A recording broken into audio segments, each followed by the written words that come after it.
Welcome back, everybody, to Summit Stories, the podcast where we like to have entrepreneurial conversations and just meet new people and hear their life stories and their, just what they've done in life. CJ, can you introduce yourself and tell us a little bit about yourself? Well, I'm neither an entrepreneur or a new person to you.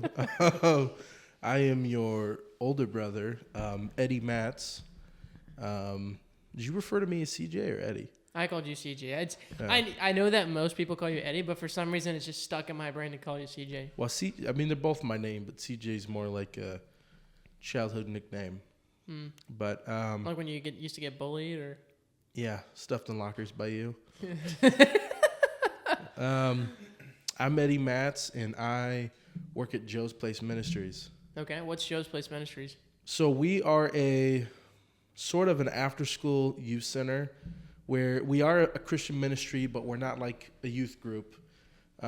We just kind of exist to provide a safe, clean, warm place that kids can come to after school, hang out, play games.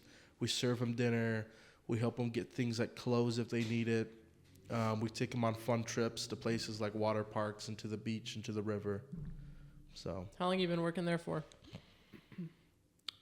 I've been working full-time since January 1st, so the beginning of this year. How do you like it so far? I love it. Yeah. I've done a lot of jobs. I've just random things from being a janitor to working landscaping to my first job working at Baskin-Robbins, and working in ministry is the only thing I've ever found that I would consider fulfilling. That it's something that I actually enjoy doing and I want to do, and I feel like I'm much more capable at than other things. How'd you find yourself working at Joe's Place?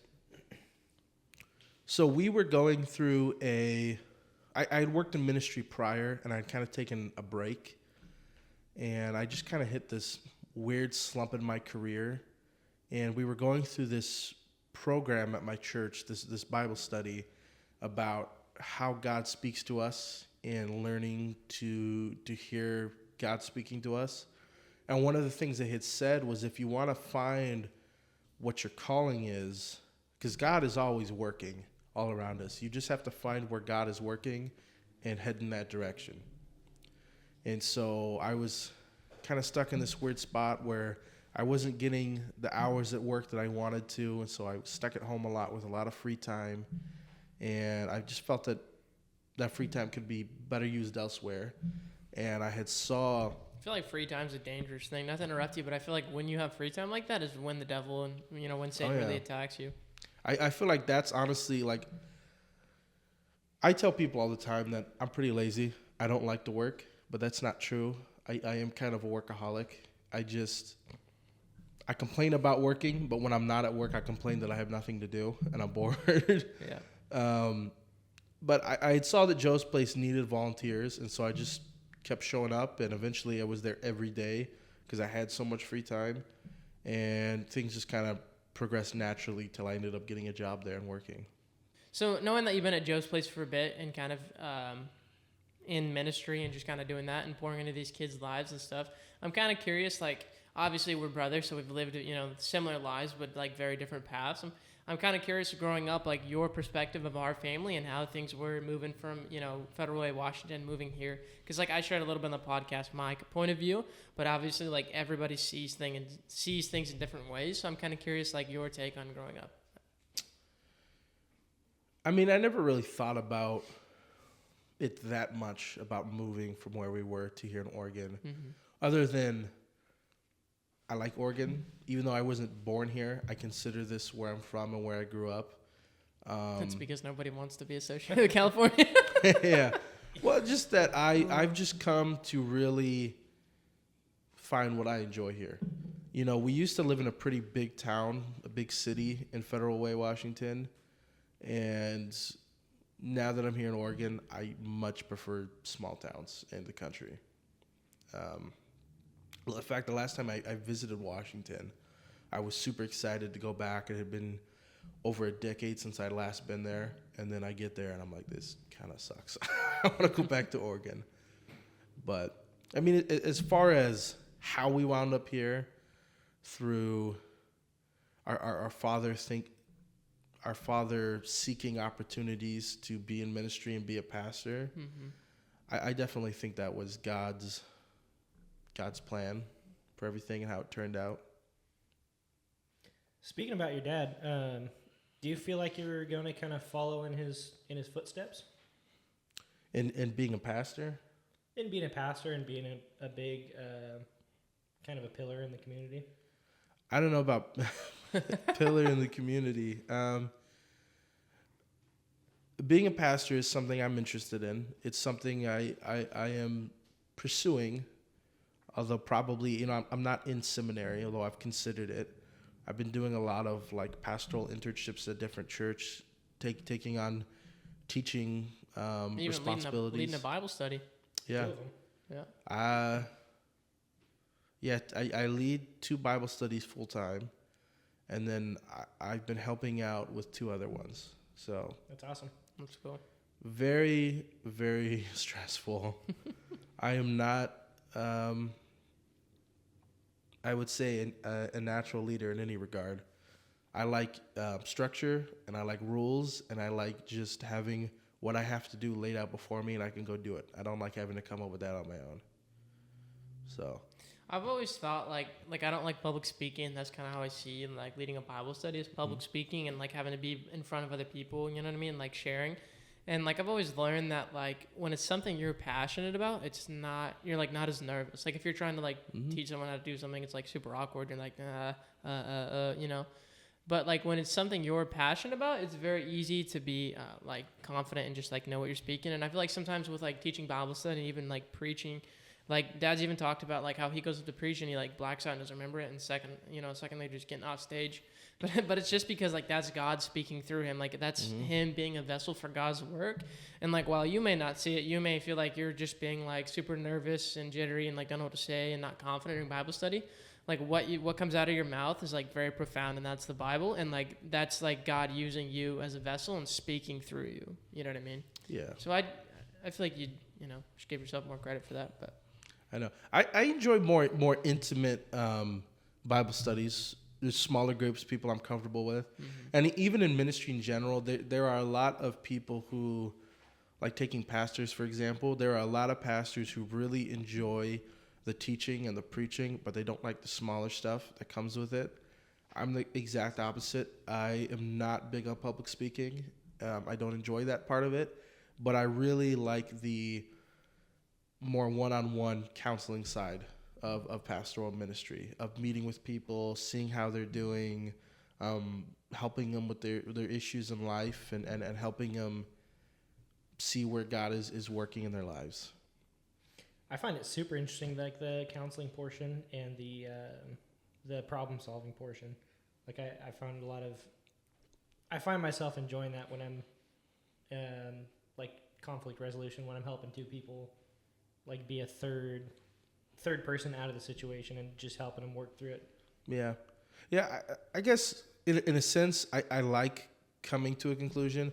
The way I look at it though is I'm not the one who solves any conflict. People come to me with issues and they want my advice and I never know what to say.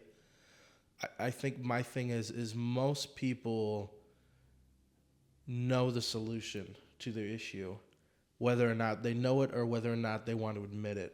And just letting people talk and listening to them and ask them questions that allows them to kind of think.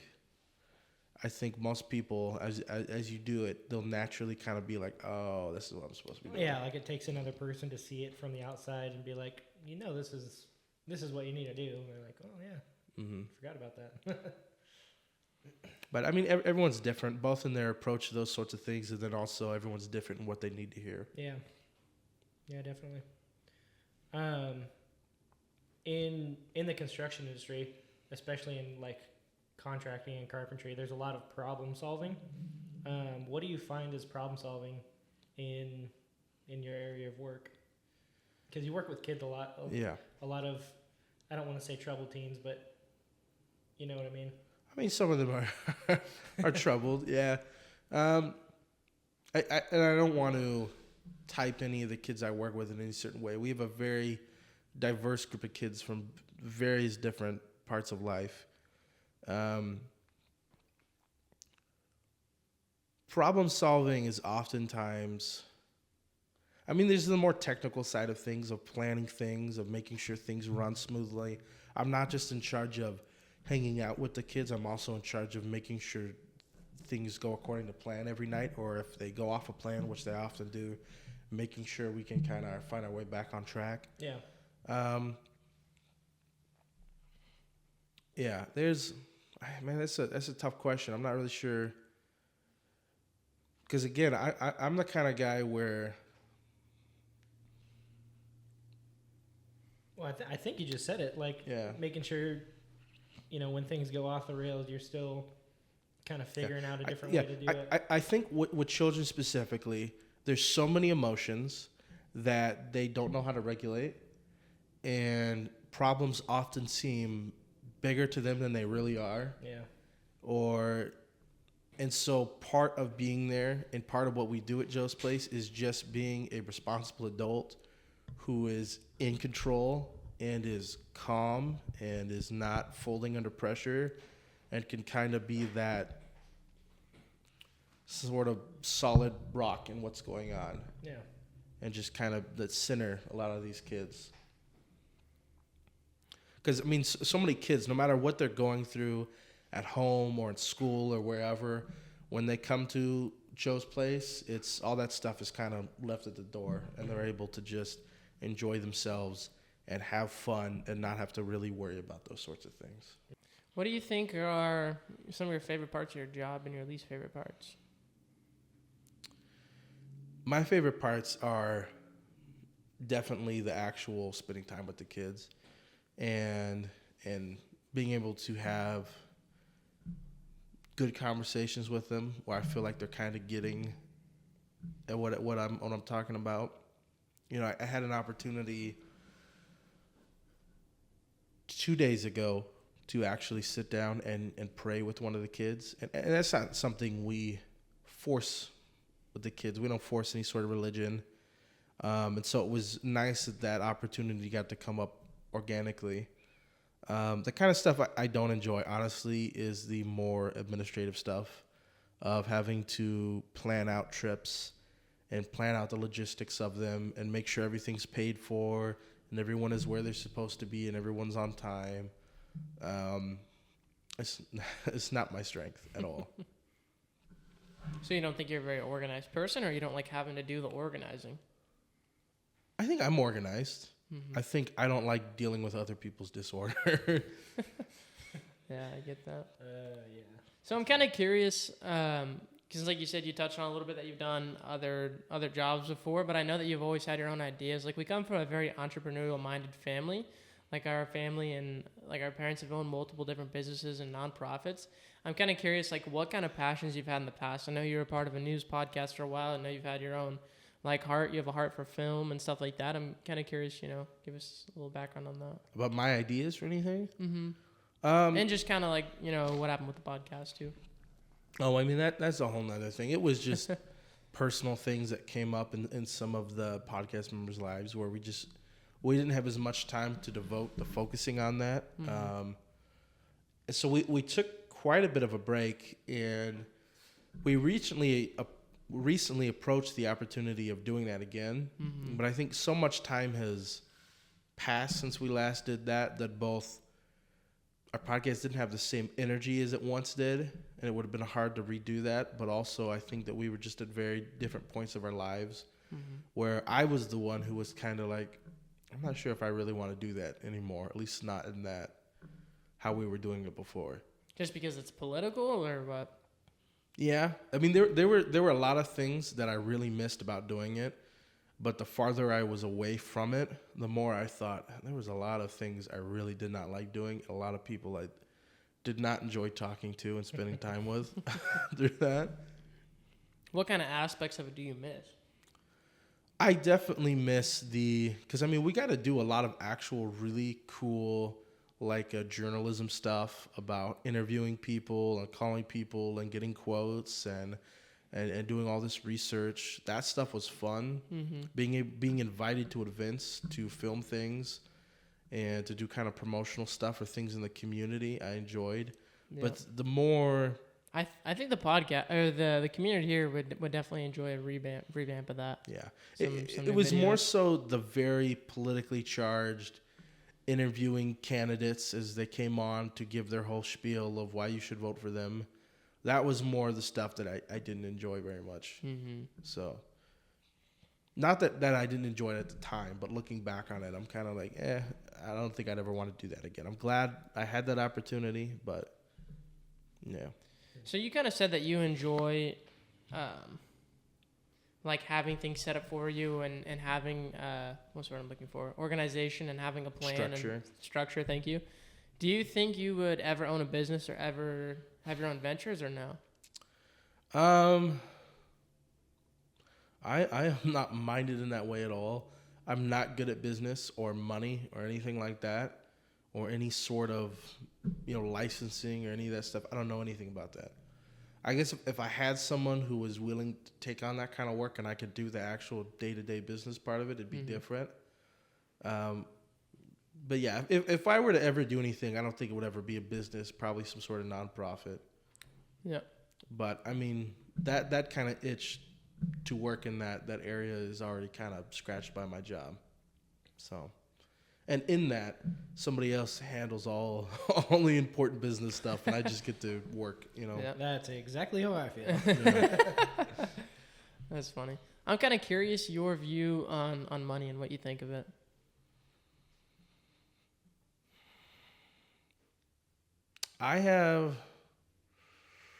It's difficult. I'm not stupid. I understand money is important.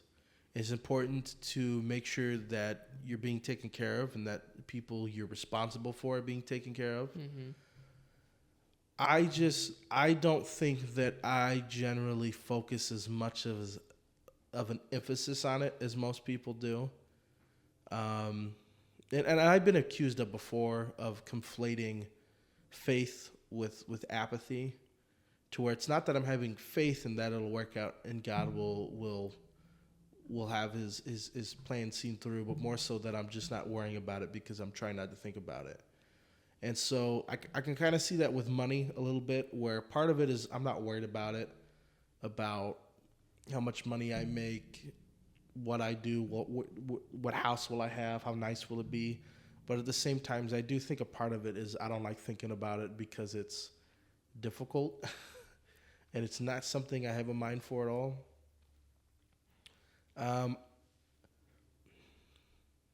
Money is weird in a biblical sense, because you have people saying, money is the root of all evil. And that's not really what the Bible says. It's money is the root of all kinds of evil. So, money in and of itself is not a horrible thing. Having money is not a bad thing. I think it can definitely distract us from what we're meant to do, because money is not the end all be all. Money cannot buy you any sort of happiness or salvation or whatever it is you desire in life. It's only good for material things. But you also see in the Bible God blessing people with wealth that do his will. And so people, I think, kind of conflate that with God. If you're really working for God's will, he's going to give you a bunch of money. And if you're poor, it's because you're not doing it how God wants you to do it. And I don't think that's the case at all. I think God very clearly says he'll take care of us. He will make it so that, we're not going to be hungry or without a place to sleep. Mm-hmm. If we're truly seeking after him. But nowhere does he say he's going to make us rich. So, yeah, I don't know. It's something that I both think of, but I don't think of it that hard or that often. I do consider the fact of, like, I work in a nonprofit. I work in ministry. Ministry does not pay a lot. There's not a lot of retirement in ministry. But it's also different because it's not really a job, to whereas construction is a job where at the end of the day you clock out and you go home. And on the weekend you're not doing your job. And once you reach a certain age, you're done with that job and you get your retirement and you go and you do whatever you want. Whereas ministry is when I clock out, I'm still doing my job because my job is my life. Ministry is my life. Because ministry is serving people by doing God's will and what Jesus teaches us. And that's not something you just leave at the door and then go home. Yeah, and it's not just a clock in, clock out mentality. And even once there's no really retirement in that because it's not something that you need to be physically able to do, you know? Mm-hmm. Do you have a retirement plan? Or like what are your kind of goals? I guess that's probably where the apathy comes in over faith, where I'm like, I have time. I'm only 24. I'll figure that out later. Yeah. Which I know is not a great kind of frame of mind for that. Nope. But I'm also like, I have no frame of reference for a starting point for that. I wouldn't even know where to begin. You got to get a Roth IRA, man. Start contributing every month and putting that money into mutual funds or, single stocks. Yeah. So we'll have to set something up.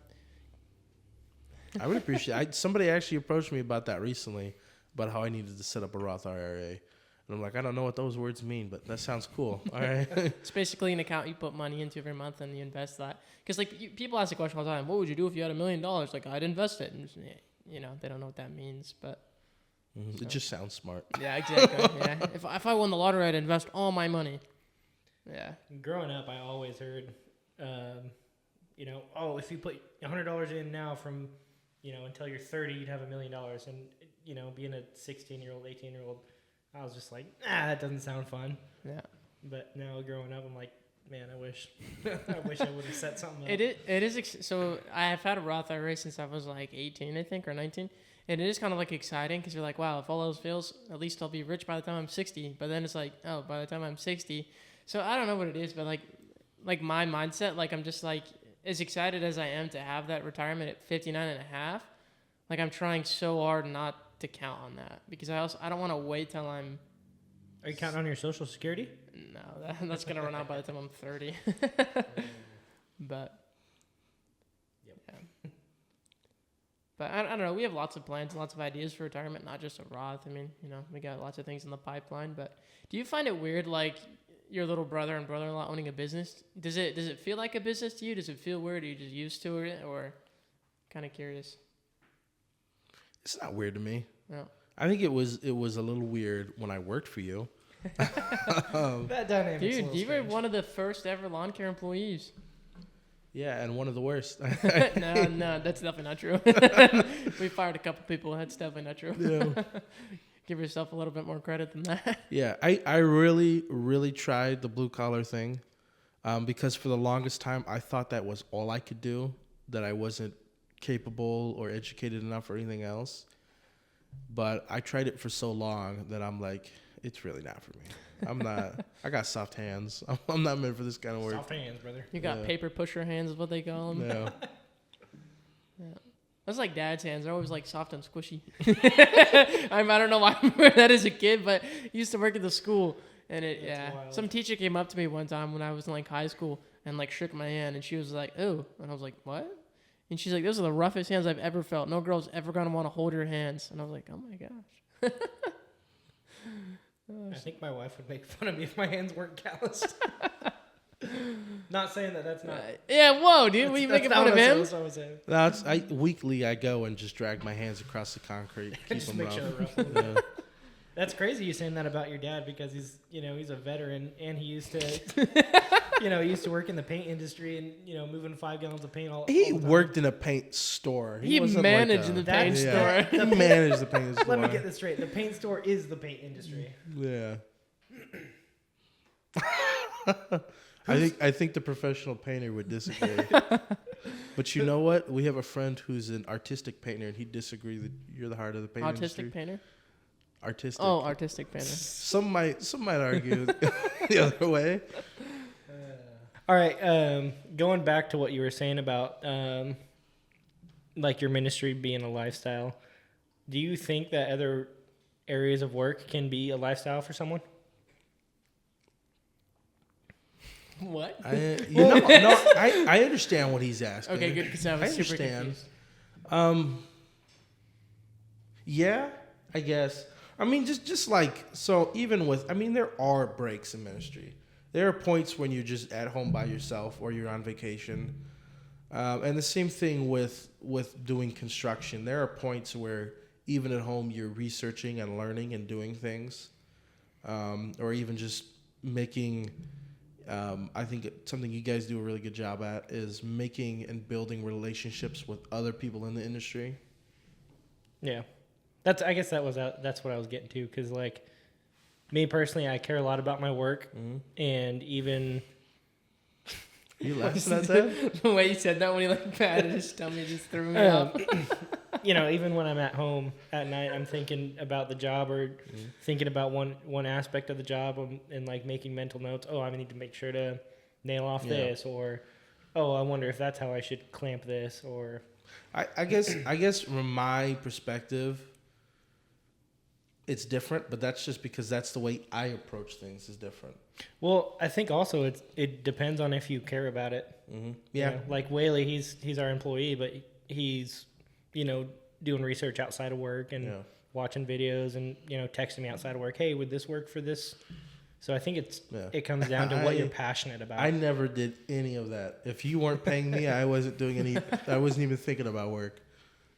But I mean, you found what you love to do. You love ministry, and you don't mind the fact that, sometimes on, let's say a Friday when you're off, I have to go, help a kid out, or I have to go open this facility for this group to use, or whatever. So I think it comes down to what you're passionate about and what you love doing. And I think you found that. Yeah. That's cool to see. Took a lot of trial and error to get there, and I say trial and error, but it was really a lot of ignoring what God was already telling me.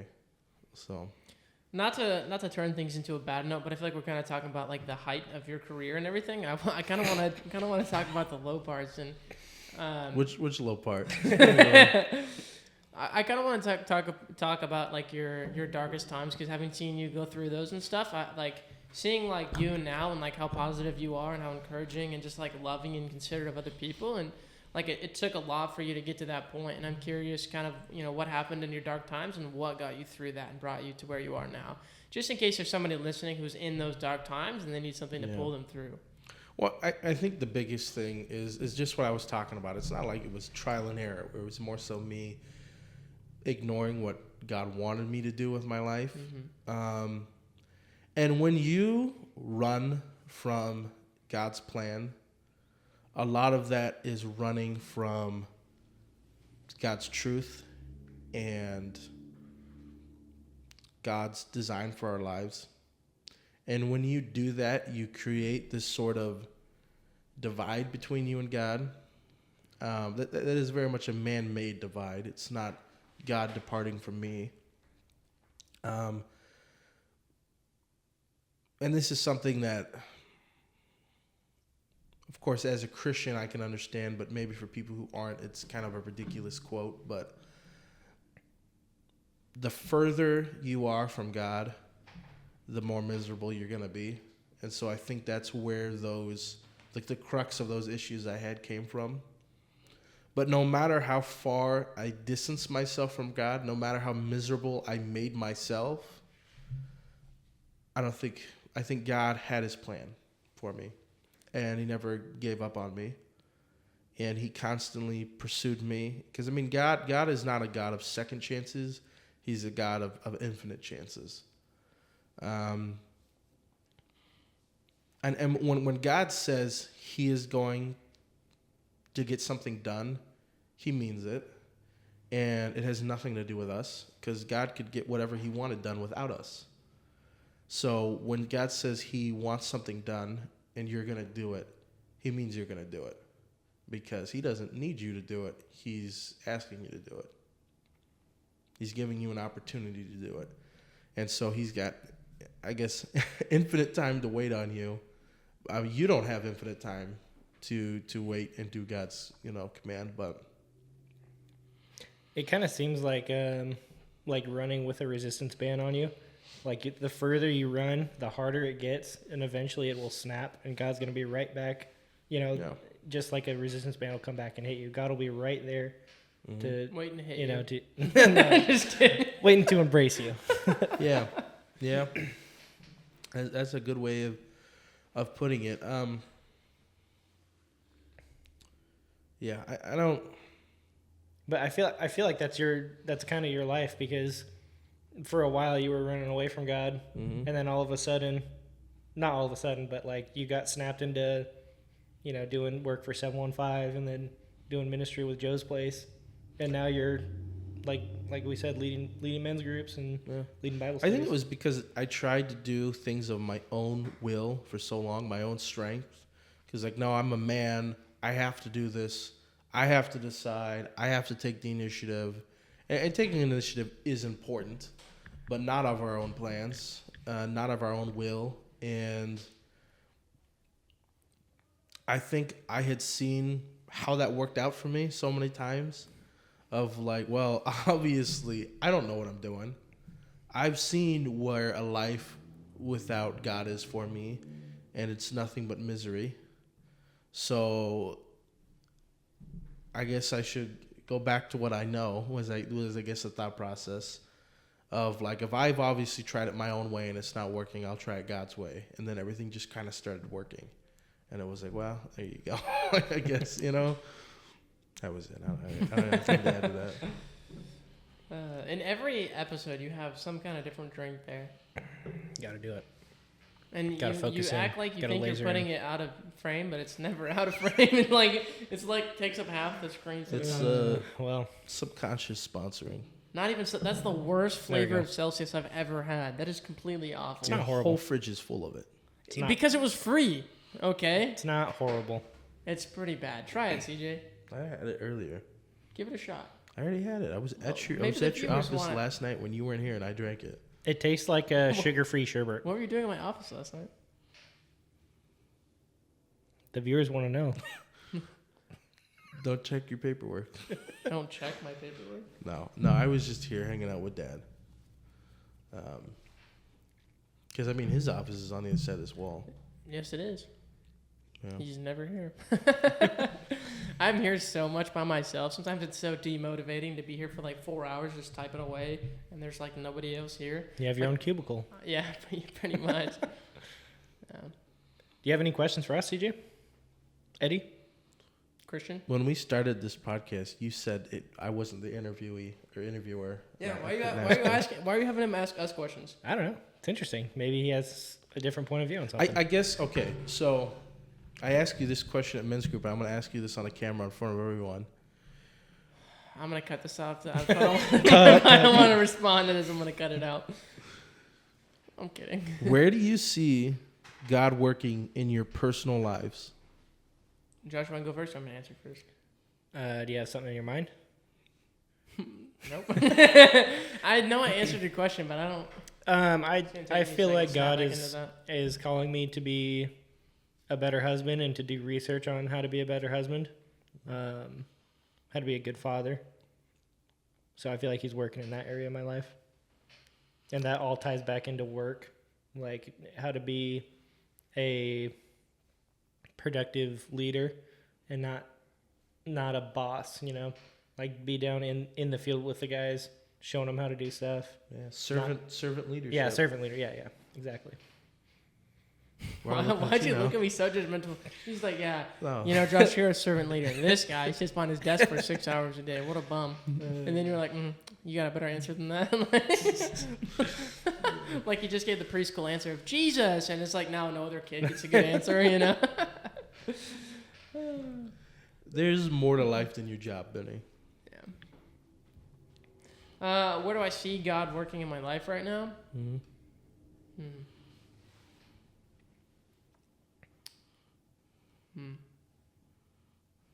I don't remember what my answer was. It's okay. Can I say something? Sure. I think from the outside looking in, I think God has great plans for you. I think that you haven't hit and you might have hit the height of your your career job wise. You think this is the peak for me? No, but I mean, I'm like, Bro, peaked in what high what school. I'm saying is spiritually and in God's work, I think there's a lot more that he's going to ask of you? I think to answer your question about like where I see God working in my life, like I kind of touched a little bit on the last podcast, is like I just want to be a vessel for the Lord's work, and I want God to speak through me and work through me. And when people see me, I want them to be like, what does he have that I don't have? Like he has Jesus, you know what I mean? And I want to be able to point people to Christ. And I feel like God is just, I don't know, been working my life to just be courageous about my faith and to just like speak on that, you know what I mean? And to be confident and comfortable talking about him to other people and to not like shy away. Because the reality is God's like, if you deny me in front of people, you deny me completely, you know what I mean? And just like today, like one of my employees came up to me, he was like, hey man, I'm having a really rough day. Like, I don't know what to do. You know, he's like, I feel like I should pray. And right there, like we were, you know, supposed to be on a bid. The customer was inside waiting for us. And instead we stopped and took a minute and I just kind of put my hand on his shoulder and prayed with him. And, you know, just praying that he has a better day and that, you know, like God can provide for him and his family. And, you know, just like thanking God for for my employee in my life and how much he's done for us. And, you know what I mean? Just giving him praise. I will say though, that the fact that you even have that want that God works through you, I mean, that's all that God asked for. I mean, if you ask for that, God will provide it for you. He will give you the opportunity to do those things. But I just hope you understand how serious of an ask that is for God, how much responsibility that comes with, of like, it might not be easy. It's not going to be easy. The reality is like when, like even when God, and correct me if I'm wrong, but even when God talks to the disciples, there's people that are like, God, like I want to follow you. And he's like, okay, sell everything you have and give away all your money.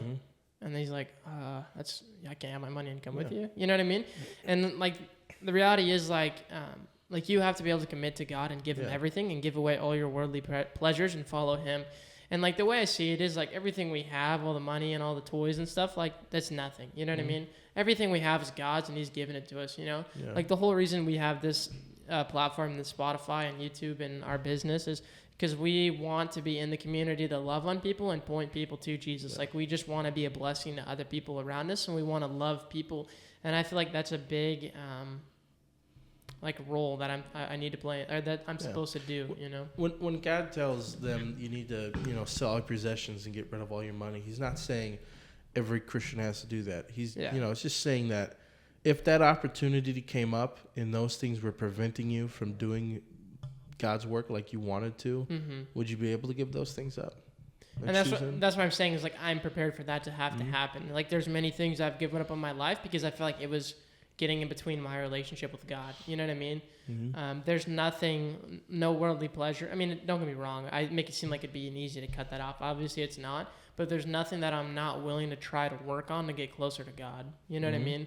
Like I fully accept that none of these things here are going to bring me happiness. Nothing will bring me eternal joy like God will, you know? It's like I want to devote my life to being a good husband, but also like constantly putting God at the forefront of my life and my marriage and bringing my family to Jesus and pointing other people to God, you know what I mean? And having him be the center of all of that. So like I joke and make fun and say things on the podcast, but like that, the reality is like I'm very serious about that. Yeah. I mean, it says in the Bible that those that have, it will increase, and those that think they have but they don't, they'll lose it all. And so what that's talking about is those that have knowledge of Jesus and seek to increase that, like it will increase, right? It's that same thing about ask and you shall receive, of going forward to God with, I want to live my life according to you. I want to embrace your work and you working through us. God will provide us with that and he will go forward with that, you know? Yeah. But, you have something to add to that? Yeah, throw them under the bus. You have something profound to add to that? I was just gonna ask, you know, owning a business at a young age can inflate someone's ego, and I'm wondering if you've ever struggled with that. Me or him? Well, have you owned a business? Sorry, no, that was snappy. Who's getting interviewed here? It's just a conversation at the end of the day. Joking. If I've ever felt like I've had an inflated ego, I think to an extent, yeah. But like the reality is, like I don't get offended easily, and I don't get mad easily, unless it's something with work, something stupid going wrong with the project. But like my wife sees it at home, like I don't ever get mad about anything. Nothing really like irritates me to the core. And like I make jokes all the time and like poke fun at things and stuff like that. But I don't know, like I really don't have that big of an ego. You know what I mean? I don't know. I think when it comes to certain things, sure, but I think there were. Do you remember when we were starting this podcast and he asked that his chair be taller than ours? That is not true. That is not true. I think to say that I don't have an ego is like a very like self-centered thing to say. I think everyone has an ego to a point. So I think for me to say I don't have an ego is like the super like totally not humble. And I think we all have one. I just don't think I have that big of an ego. At least I don't think so. You know what I mean? I think you've certainly made strides to demolish that ego in your life. I mean, I've known you your whole life. I think there were probably points in your life where that wasn't so true. Yes, I definitely think that's true. Like seeing like videos and glimpses of like my life in the past, like, and even just thinking about where our business was at a year ago. So I guess yes, I do have an ego, but it's not as big as it was. Like I always, in every stage of my life, thought I knew everything, but I feel like that's kind of everybody to an extent because I feel like everybody grows up, and when you become a teenager, you think you know everything. You know what I mean? And so it's like sometimes I think back and I'm like, why did I do that? Like, you know what I mean? It's like almost in every stage of my life, I thought I was right about everything. So like I get what he's saying. You know what I mean? Like a lot of it happens to do with like blind confidence and fake it till you make it. Like you know what I mean? Yeah. They say go ahead. The more that you know, the more you realize you don't know. Yeah. And that's both true for our personal lives here on Earth, our physical lives, and life in general, but also for our knowledge of God and His will. Everybody listening to this podcast is going to think I'm so full of myself now. Great. No, you're great, Benny. Great. Thank you for humbling yourself by bringing your less entrepreneurial brother on here. Yeah, this whole podcast was just to make me feel better about myself. Just kidding. I don't know. I think it's interesting to talk about very real struggles. You know. What in the world? You think you have an ego, and then like 5 minutes later, it's really good to talk about real struggles we have in life. Like Benjamin, you have the biggest ego of anybody I've ever seen in my entire life. I'm just kidding. Is this turned into a therapy session? No. Like I don't know how to respond to that because yes, I think I have an ego to an extent, but the reality is that like you can make fun of somebody, right? Like you can make fun of their truck or you can make fun of their shoes. Like my ego isn't tied to things like that. You know what I mean? I don't care what people think. Like if you were like, dude, your truck's ugly. Like those rims are stupid. Like why the headache rack? What? I'd be like, I really couldn't care less. You know what I mean? If you like hated on the podcast, right? Someone random person was like, that's the stupidest thing I've ever seen. And it's like, I enjoy it. It's fun for me. I get to talk to my friends and my siblings and my brother. You know what I mean? Like my dad, like I don't really care. You know what I mean? Like those are things that I want to do. So like I guess I have an ego to an extent, but I don't get offended easily with certain things. You know what I mean? Josh, do you feel that you're a very passive aggressive and instigating person? No. Yeah. This podcast has turned into the roast of Benjamin Matz, hosted by CJ and Josh. This is a good. Is that Ben getting offended? Yeah, I'm super hurt. Yeah, I know. No. You crying over there? Someone clip this. He's getting emotional. Yeah. We put Clip that it for the on. gram. Yeah. I tell you, it's not that hard to make me cry. Whether it's tears of joy or tears of, I don't know, sorrow. I'm an emotional guy. I'm in touch with those. I don't think you know what emotions are. Okay. Dude, what is happening today? He's crying because his joke. He thinks his joke was so funny. I'm just getting absolutely torn apart. Okay. Getting back to it. Getting back to what? Roasting me? No. Getting back to the. Cut that all out. I don't know. No, it's fine. Getting back to it, I think it's cool to see you, like looking back on your life and being in a place. Are you just trying to make me feel bad? Like you're just trying to compliment me because you feel bad for tearing me apart. No. Okay. I don't care. I'm being serious. I think it's cool to be in a position in your life where you like you said, you used to. Come on, I'm trying to bring it in, dude. No, I think the fact that we're at a point in all of our lives where we could talk about these things. Yeah. Goes to show how far past we are. I mean, the fact that we're only 20 something. Like we're having this conversation like we're 50. Yeah, but here's the thing though. God's transformative love knows no bounds of time. the fact that I'm here now with you doing this podcast and talking about these things, compared to where I was 5, 3, even 2 years ago, I mean, it's crazy, right? I mean, shoot, 5, 6 years ago, you did not like me. No, I don't think we got along at all. No. And now when people ask me, I just say he's my brother. Not even a brother-in-law, just my brother. Redheaded stepchild. Yeah. Thanks. What I was trying to say is it's cool that we can look back and humble ourselves. Like me, I feel like that's hitting me hard a lot recently. Like with my marriage, I can kind of look back and see what I've been stupid about. You know, I think that's cool that we're coming to a place where we can do that now, where we're not, you know, I always say like every time I feel like God humbles me, I think to myself, wow, God, that was so great that you did that. I'm so humble now. But thank you for working in me. And then every time God goes, really? You think you're humble now? Like, do you not realize how much further you need to go?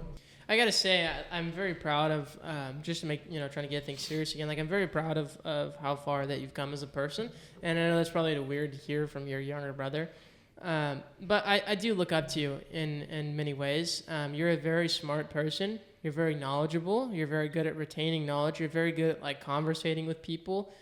And I feel like you've come a very long way, come a very far way in the last couple of years. Like you very much so have seemed to have found your passion and what kind of drives you.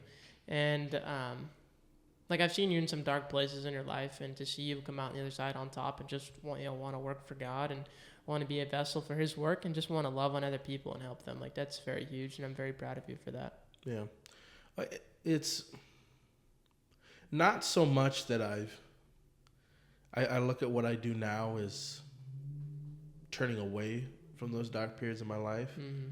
I think a part of it is just seeing where God has worked in those periods of my life and the purpose of those things. Stuff that I struggled with a lot as a teenager, that now that I have that understanding of, I'm able to use that in my job to help other kids and teenagers, you know? So it's almost like I ran from God of my own volition, but even through that, God still chose to work in me and use those things for good things. I think that, God has the complete plan of things. He knows how things are going to turn out. And so because of that, He is able to take our own sin into consideration when he plans things. He knows when we're going to do it. He knows how we're going to do that. And so He can plan for it to be used in a good way. It's in the same vein of viewing, not focusing on what went wrong with my life, of the things that I did wrong, but just the way that God still worked through those things. Like I said, I spent a good period of my life, a couple of years, where I considered myself an atheist. I didn't believe any of these things. And even during that period of my time, I think God still pursued me. It still worked in my life, even though I completely rejected Him. And it was undeniable to the fact that even during those points of my time where I didn't want to go to church and I didn't want to do anything and I wanted to do my life my way, I still could not deny in my very soul that God was real and He existed, no matter how mad I was at Him. What do you think is one of the proudest moments in your life? Good question, considering we're just talking about ego. One of the proudest moments of my life, I think, was when a pastor that I had really respected had told me that I had found my calling, and that he did not say this lightly, but that he really thought that I was meant to be in ministry and be a pastor. Because I mean awesome. that's not a huge thing. I mean I've never But it I've never been reassures married. you I that don't you know have what you're doing. kids, but it's just the fact that it's something I have searched for so long. And it's not that I find validation in what any guy has to say to me, but just the fact that it is nice to have some sort of verbal, like, okay, I'm doing what I'm supposed to be doing, you know? Yeah. Yeah. Kind of to tie into that, where do you want to see yourself in 5 years? I'd like to see myself still at Joe's Place. I have no plans to leave there at all. I have a lot of plans for where we're going in the future of helping it grow and starting new programs and just really improving on it as best as we can. What about for your personal life? I would like to be married by the next 5 years, but that's my own plans. I know God has... It's really difficult because I feel like there are things that are good that God says he wants for us, like to be married, but... Do you believe that everybody's meant to be married?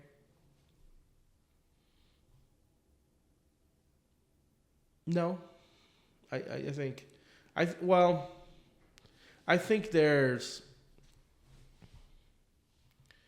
I mean, the Bible talks about it. It's better for one to be married, but in some cases, it can be better if they're not, if it interferes with whatever it is they're supposed to be doing. I think for me, though, it's the idea of God says it's a good thing to be married. I really want to be married and have a wife and kids, but it's not in God's current plans for me. And so that's kind of, I think, frustrating sometimes. Or I'm like, yeah, but it's something you want me to do. It's just not something you want me to do right now. Mm-hmm. So when? You know what I mean? I think down the line you have a very lucky lady who would be willing to pour herself into you. And, yeah. I think that's in the pipeline for you. Yeah. I think for me, the biggest thing is just doing the work that is set out before me that I can see, that I know that God wants me to do, and then the rest of the things will be revealed over time. I mean, you look at the Bible. I think that's huge because right there, like, you're not worried about a relationship and getting married and having kids. Well, those are things that you want. You very much so value what God's plan is for you and just doing what he told you to do and just following him. And I think that's important because I think that shows that you prioritize God and you make him the most important thing in your life. Yeah. I mean, that's very, you look very at the impressive. Bible, when God asks people to do things like Moses, God's not like, okay, here's the whole plan, here's how it's all going to work out, and this is where you're going to end up at the end. God tells Moses, go here and do this. That's your first step. He reveals the plan a step at a time. And because I think if God would reveal the whole plan, we wouldn't be able to handle it. It's like the Karate Kid when he wants to learn self-defense, but then he's just taking this jacket out the coat rack. Yeah. People listening to this are going to think I'm so stupid and simple. No, that makes perfect sense. Because the whole time he's thinking, okay, when am I actually going to like learn karate? Yeah. And it's like, you are, but you got to get the basics and the fundamentals right before you're even ready to do the other stuff. So I feel like as I do God's will as best as I can, and I seek after God's will, I feel like it is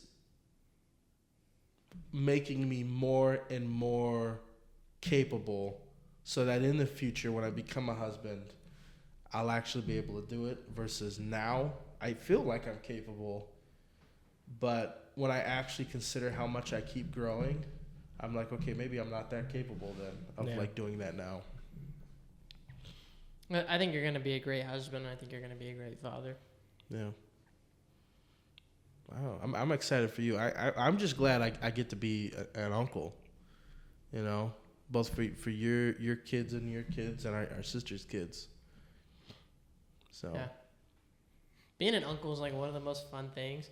Like we were in a meeting today, a marketing meeting. My mom was there, and she was just talking about like what are some crazy things that happened during Easter, and she looks over at me, and she's like, one of my sons decided to buy their cousin smoke bombs, so they let off smoke bombs in the parking lot, you know, and just like having those memories is just so much fun. Like one year I bought one of my cousins a duck for Christmas. You know what I mean? Like I enjoy being an uncle a lot, so I know how you feel. I can't wait to be an uncle for your kid. Yeah, It's funny. I was having this conversation with somebody, and I was talking about my nieces and how much I love my nieces, and they really are a lot of the ways that I stay faithful to God is being able to see it in my nieces and how God has brought such wonderful kids into our lives, and how much I care for them and want to take care of them. So that's one of the things that really keeps me pointed towards God. And then he goes, "How old's your niece?" I'm like, "I don't know." I was like, "This is not a thing an uncle's supposed to know." No. I think about, it's kind of funny you see that because I don't have no idea how old Leanna is, my little sister. Yeah. But for a while there, she was my best friend. And, like, I'm going to get emotional. Adopting Leanna is one of the biggest, like, most pivotal moments of my life. And some of the best memories that I have is spending time with her when she was an infant and, like, a little baby. And whether she knows this or not, like, she's one of my best friends. You know what I mean? And she's got me through some really rough times. And not to make things super deep, but there was some dark times in my life when I was very depressed and I wanted to kill myself.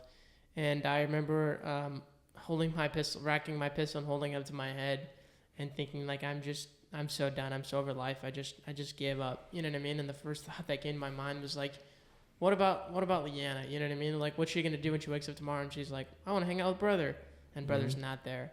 You know what I mean? Like, yeah, it's selfish to do that to people. You know what I mean? And I just was just like, for a moment there, I was like, whoa, like I don't want my little sister to have to go through that. You know what I mean?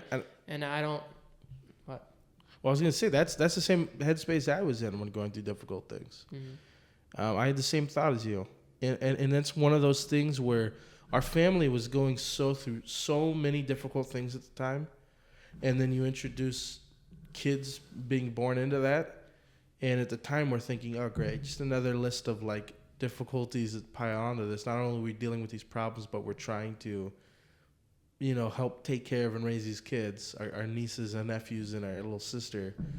But I think that's just one of the ways that despite what we're going through, God still blesses us with those things.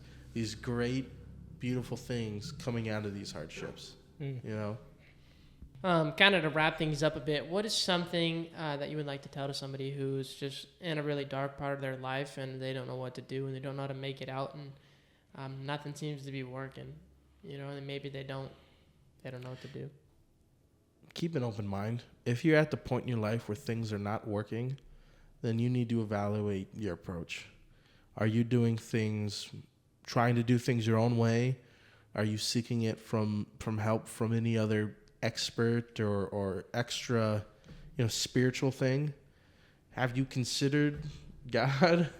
Is that something that even if you're like, well, I'm a Christian and I go to church and yeah, I understand, you know, have faith, but are you really seeking?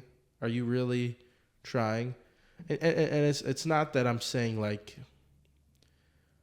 this is going to solve all your problems immediately, but like I said, I've gone through a point in my life where I was doing everything on my own accord and nothing was working. And I just said, well, I should probably try something else because obviously I'm not capable of fixing any of these issues. Mm-hmm. Josh, you got anything to add to the end there? Anything else you want to say?